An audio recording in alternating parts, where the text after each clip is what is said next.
Unified 911, anong matutulong namin sa'yo? Anya ti maitulog mi ken kahapon. Anong may tatabang ko sa Unsay imo? akong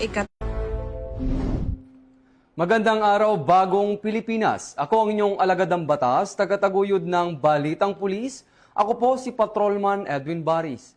Maghahatid sa inyo ng tamang balita, kwento ng pulis at serbisyo para sa mamamayan. At ito ang PNP News Online. Ang pangunahing balita ng Police News Network, alagadang batas, tagataguyod ng Balitang Pulis.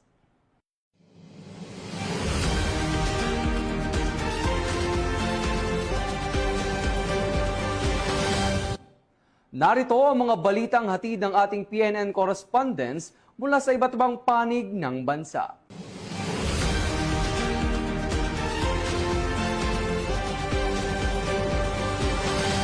Isang masigla at makabuluhang dance fitness activity ang isinagawa ng Philippine National Police Dance Team bilang bahagi ng medical mission ng GMA Kapuso Foundation kaugnay ng pagdiriwang ng Hypertension Awareness Month ngayong Mayo.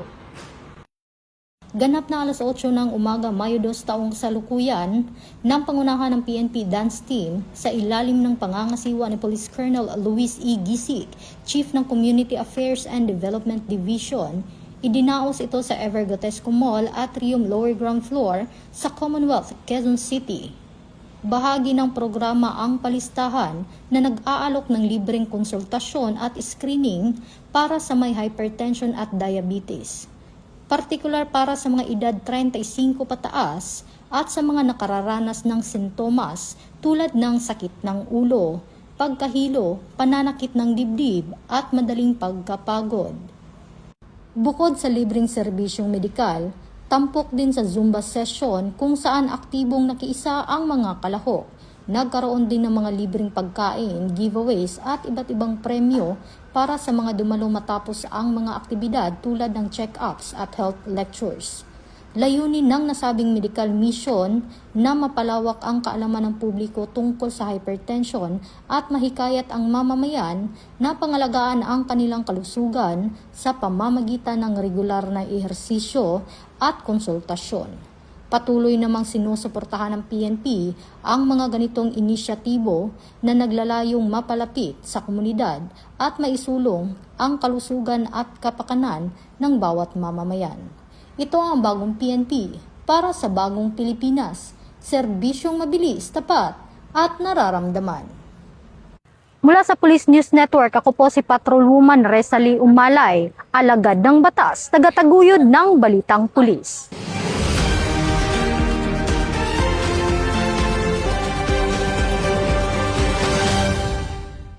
Sa gitna ng tensyon sa Calao Avenue nitong Labor Day, muling napatunayang hindi matatawarang kabayanihan ng ating pambansang pulisya nang isang tauhan nito ang nasugatan habang buong tapang na nagpapanatili ng kaayusan. Ang insidenteng ito ay isang malinaw na manifestasyon ng PNP Focus Agenda ng professionalism kung saan sa kabila ng tinamong sugat at pisikal na hamon na naig pa rin ang profesionalismo at ang polisiya ng maximum tolerance upang igalang ang karapatan ng bawat mamamayan. Ang bawat galos at sakripisyo ng ating mga pulis ay nagsisilbing paalala na ang kanilang serbisyo ay higit pa sa tungkulin. Ito ay isang panata para sa kaligtasan ng nakararami. Kaya naman, marapat lamang na tayo ay makiisa sa pagpapanatili ng kapayapaan at disiplina sa ating mga kalsada. Suportahan natin ang ating mga tagapagpatupad ng batas sa pamamagitan ng pagiging mapayapa at responsableng mamamayan. Dahil ang tunay na seguridad ay bunga ng pagtutulungan ng pulisya at ng sambayanan. Isang netizen ang nagbahagi ng video na nagpapakita ng ilang jumper boys sa kahabaan ng Mel Lopez Boulevard sa Tondo, Maynila. Ayon sa investigasyon, naaktuhan umano ang mga sospek habang sinusunog ang mga kable ng kuryente o copper wires sa nasabing lugar. Kaagad silang inaresto ng mga responding pulis at ipinaalam ang kanilang mga karapatan. Sa tuloy-tuloy na operasyon ng mga pulis Maynila noong April 29, 2026, bandang 1:00 ng hapon, sa isang barangay sa Tondo, naaresto ang isang 22 anyos na sospek na kinilalang si alias Igme at isang minor de edad. Nakumpiska mula sa mga sospek ang isang bungkos ng sinunog na copper wires. Kasalukuyan namang nasa kustodiya ng Rahabago Police Station ang sospek na nahaharap sa reklamong paglabag sa Section 48 ng Republic Act 9003 o ang Ecological Solid Waste Management Act of 2000. Habang ang menor de edad naman ay na-turn over sa Reception Action Center o RAC ng Manila Department of Social Welfare kasama ng kanyang magulang para sa kaukulang proseso o interbensyon.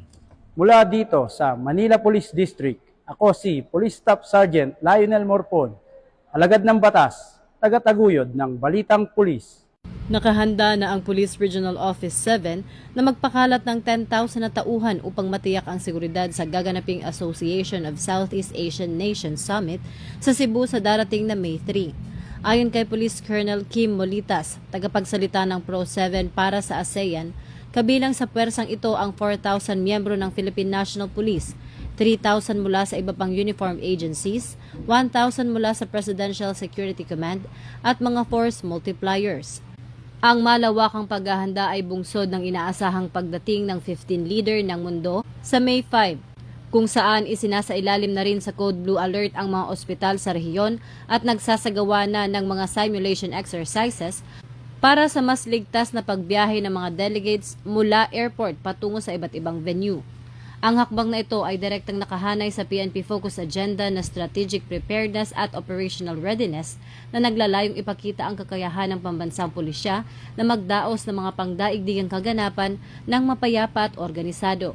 Binibigyang diin nito ang kahalagahan ng mahigpit na koordinasyon sa iba pang sangay ng gobyerno upang mapangalagaan ang himahe ng Pilipinas sa mga mata ng dayuhang lider. Kaugnay nito nananawagan ng PNP sa ating mga kababayan sa Cebu at kalapit lalawigan na makiisa at magpakita ng hospitality sa mga bisita. Hinihiling din ang inyong pasensya at kooperasyon sa mga ipapatupad na traffic rerouting at mahigpit na seguridad dahil ang tagumpay ng pagtitipong ito ay karangalan at tagumpay ng buong bansang Pilipinas. Mula rito sa Campo Crame, ako si Patrolwoman Sari Bernales, nagbabalita para sa Police News Network. At ito ang bagong PNP para sa bagong Pilipinas, serbisyong mabilis, tapat at nararamdaman.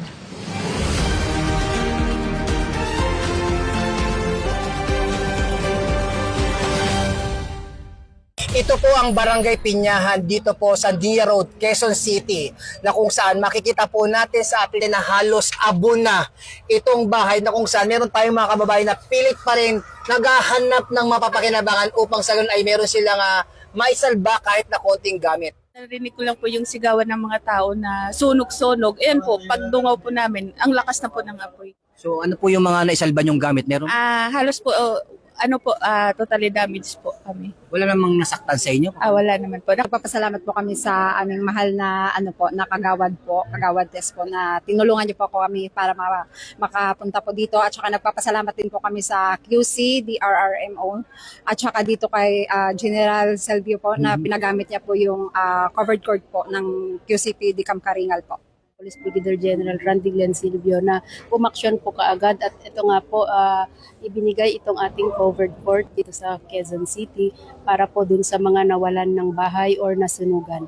Marami pong pamilya yung nandirito ngayon at inaayos na po yung kanilang mga tutuluyan.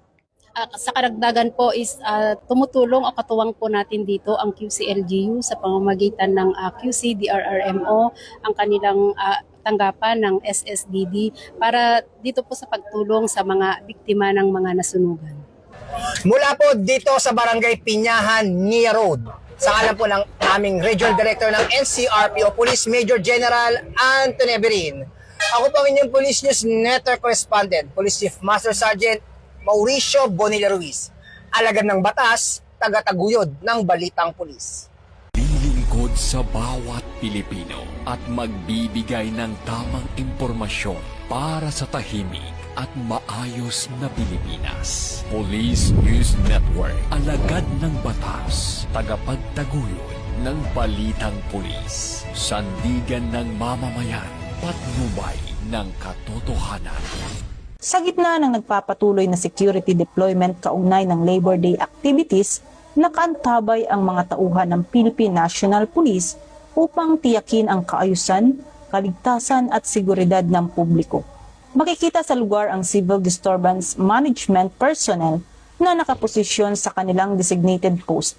dala ang kinakailangang protective equipment bilang bahagi ng crowd management readiness at public safety mission. Sa kanyang mensahe sa mga nakadeploy na pulis, pinaalalahanan ni Police Major General Anthony Aberin maximum tolerance, okay? Maximum tolerance, and at the same time, we have to respect yung human rights ng mga kababayan nating nagrarally. However, yung maximum tolerance na ito ay may hangganan. Of course, the moment na tayo ay sinasaktan, inaatake tayo, at may panggugulo na nangyayari, yung maximum tolerance na to ay will cease to exist and we will be effecting arrest. Okay? Tiniyak ng PNP na habang iginagalang ang karapatan ng mamamayan sa malayang pagpapahayag, mananatili rin ang tungkulin ng kapulisan na pangalagaan ang kaligtasan ng publiko, mga relihista, motorista, residente at iba pang nasa paligid ng lugar.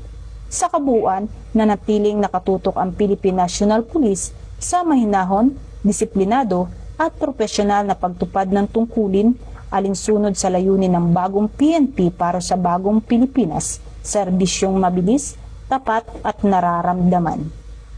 Mula dito sa Campo Crame, ako ang inyong PNN correspondent, Patrolwoman Dara Palogme, alagad ng batas, tagataguyod ng balitang pulis.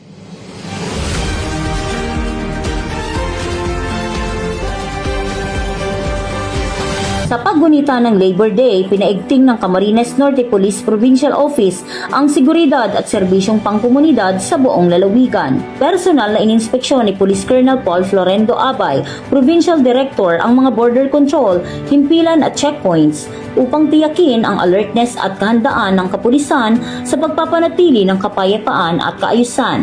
Kasabay nito, nagsagawa ng iba't ibang aktibidad ang kapulisan, dialogue at IEC distribution sa bayan ng Vinsons, sumba sa bayan ng Daet at pamamahagi ng tulong sa bayan ng Talisay at Kapalonga para sa mga tsuper at mamamayan. Nakiisa rin ang First Provincial Mobile Force Company sa cleanup drive sa Mercedes, katuwang ang Armed Forces of the Philippines at youth volunteers para sa mas malinis at ligtas na komunidad. Sa bayan ng San Vicente, sinagawa ang blessing at turnover ng Purok Hall sa Barangay Asdum, katuwang ang local government unit at Municipal Advisory Group for Police Transformation and Development. Sa bayan ng Santa Elena naman, matagumpay na isinagawa ang turnover ceremony ng ika-12 pabahay program sa ilalim ng Project Elena sa Barangay Patag, Ibaba. Tampok sa Barangay Mangkamagong Basud ang serye ng community services na pinangunahan ng Basud Municipal Police Station sa pangunguna ni Police Captain Flory Jane C. Consuelo. Kabilang dito ang libreng gupit,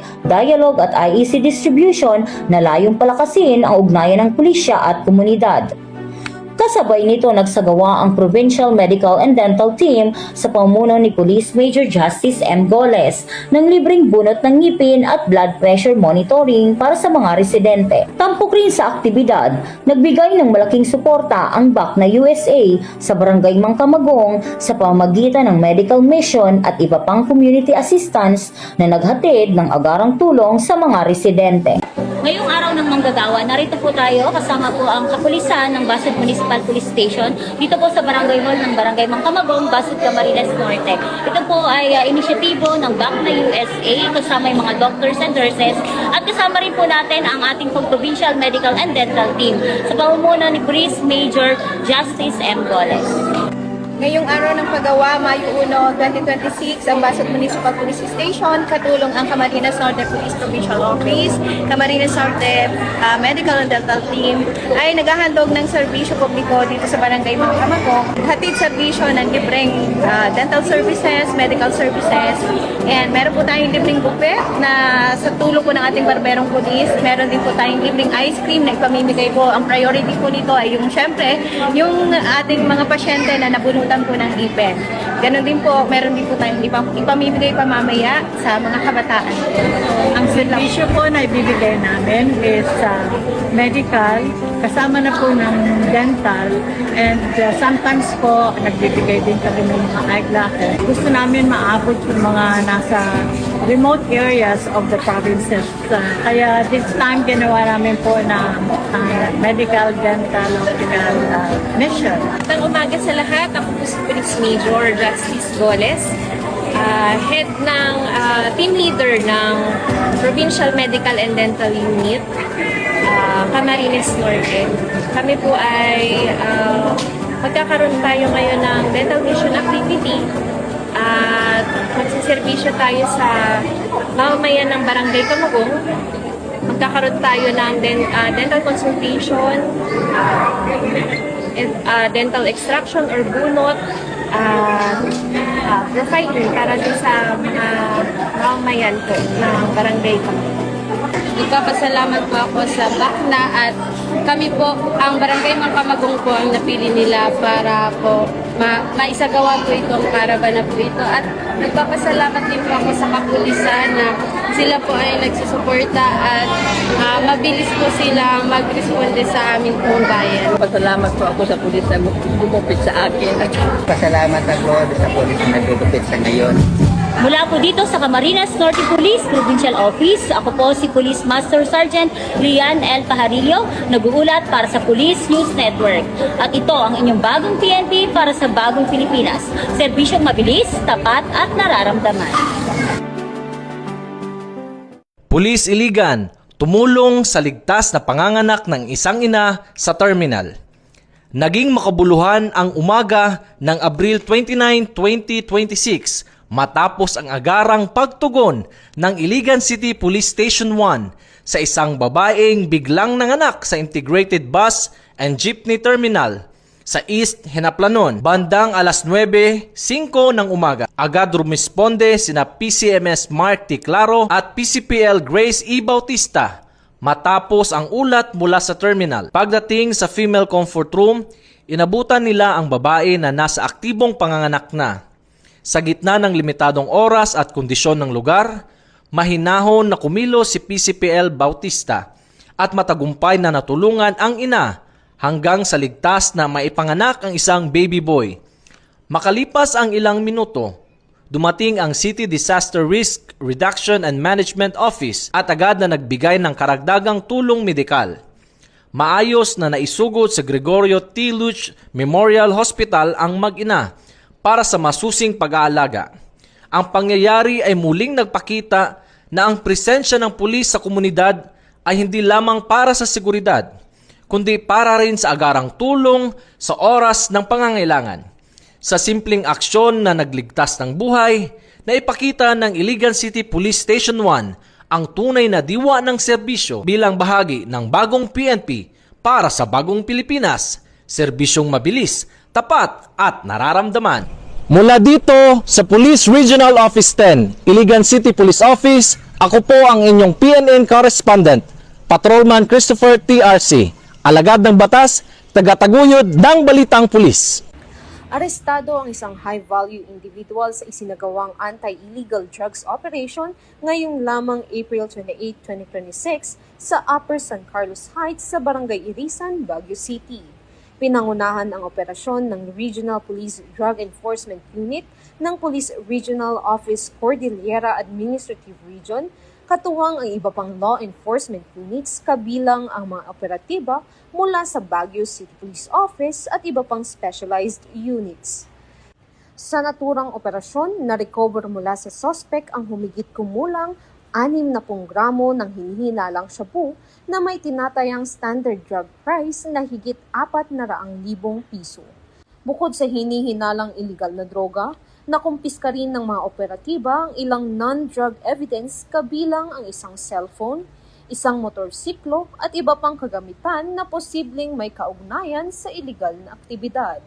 Nahaharap ang suspect sa kasong paglabag sa Republic Act 9165 o ang Comprehensive Dangerous Drugs Act of 2002. Samantala, tiniyak ng kapulisan na mananatiling tuloy-tuloy ang kanilang mga operasyon laban sa iligal na droga upang mapanatili ang kaayusan at matiyak ang kaligtasan ng publiko. Mula dito sa Baguio City Police Office, ako ang inyong PNN correspondent, Patrolwoman Jade Agustin, alagad ng batas, tagataguyod ng Balitang Pulis.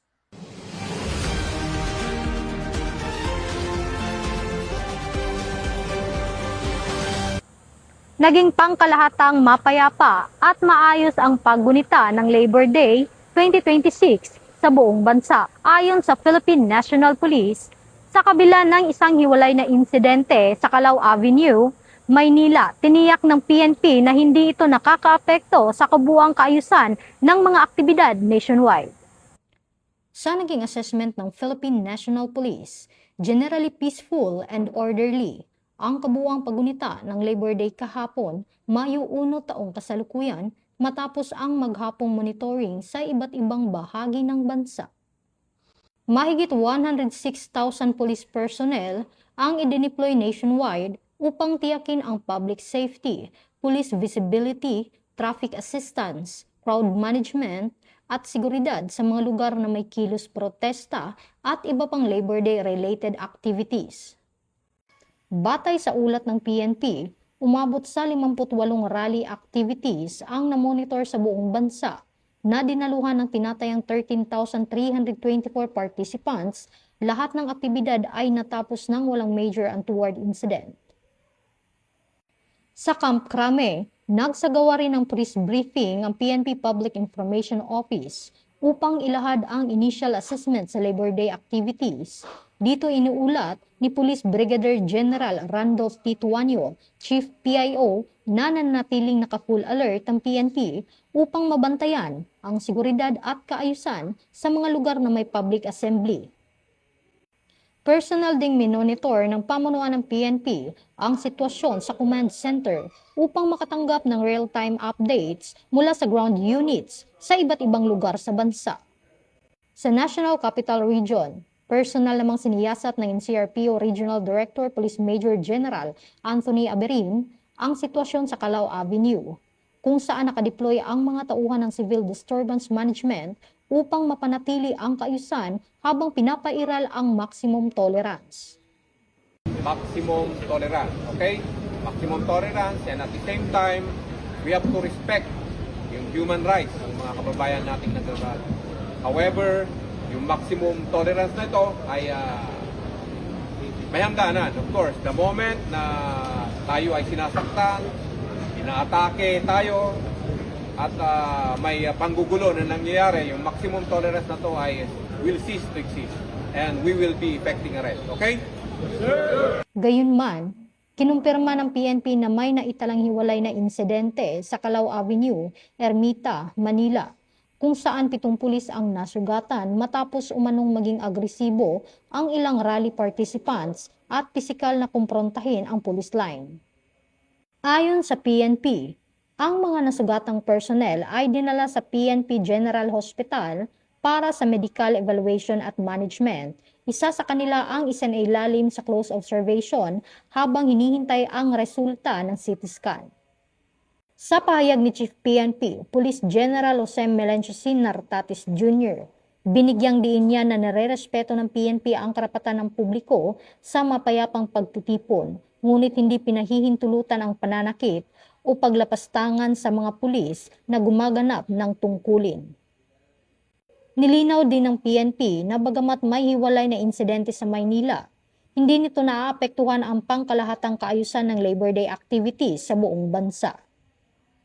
Ayon sa PNP, naging maayos ang kabuuang resulta ng Labor Day 2026 dahil sa koordinasyon sa local government units, partner agencies, organizers, at sa kooperasyon ng publiko.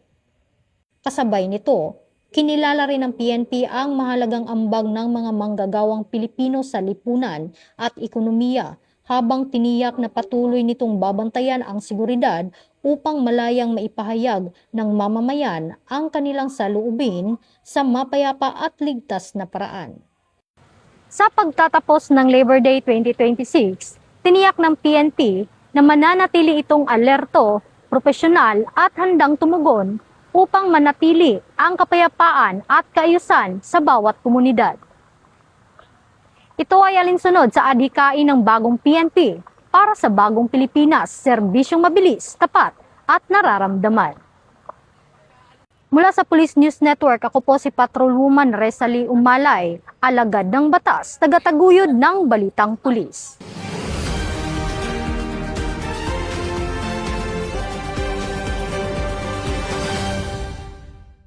At yan ang mga balitang nakalap ng ating mga PNN correspondents mula Luzon, Visayas at Mindanao. Bago tayo magtapos sa ating programa, narito ang ilang tips ngayong tag-init. Una, dalasan ng pag-inom ng tubig. Dahil nakakapawis ang init, mahalagang manatiling hydrated upang mapanatiling maayos ang temperatura ng iyong katawan at makaiwas sa mga heart-related illnesses gaya ng heat stroke. Magdamit ng mga kasuotang may manipis at komportableng tela. Iwasan ng mga kasuotang masisikip at may makapal at mabigat na tela gaya ng maong at leather dahil natatrap ng mga ito ang init sa pawis sa katawan. Gumamit ng payong, pamaypay o sombrero kapag lalabas ng bahay. E-ready ang mga pananggalang sa init. Ugaliing magdala ng mga kagamitang makapagbabawas ng init sa inyong nararamdaman. Iwasan ang pagbibilad sa araw kahit may pananggalang sa init. Hanggat maaari ay umiwas sa matagal at direktang pagbibilad sa araw. Kung nasa labas, sikaping manatili sa mga lugar na may lilim. Manatiling ligtas mga ka-PNN sa kabila ng banta ng mainit na panahon.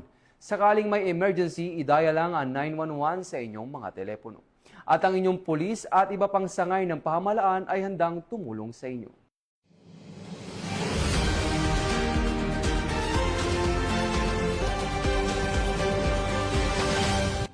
Para sa mas malawak at mabilis na ulat ng mga balita, huwag kalimutang mag-like, follow and share sa aming official social media accounts ng Police News Network. Tutok lang sa aming YouTube channel para sa mga live stream at replays. At i-follow kami sa X account para sa mga real-time updates at Facebook account ng Police News Network. Manatiling mapagmatyag at laging alamin ang totoo. Sa ngalan ng pamunuan ng Philippine National Police, sa pangunguna ni Chief PNP Police General Jose Melencio Nartates Jr. at sa pamumuno ni President Ferdinand Bongbong Marcos Jr. Kami ay maglilingkod sa bawat Pilipino at magbibigay ng tama at balanseng balita. Mula rito sa tanggapan ng tagapag-ugnay ng Pambansang Pulisya, kami ang inyong alagadang batas, tagataguyod ng Balitang Pulis. Ako ang inyong tagapag-ugnay, Patrolman Edwin Baris. Maghahatid ng tamang balita, kwento ng pulis at serbisyo para sa mamamayan. At ito ang PNP News Online. At ito ang bagong PNP para sa bagong Pilipinas. Serbisyong mabilis, tapat at nararamdaman.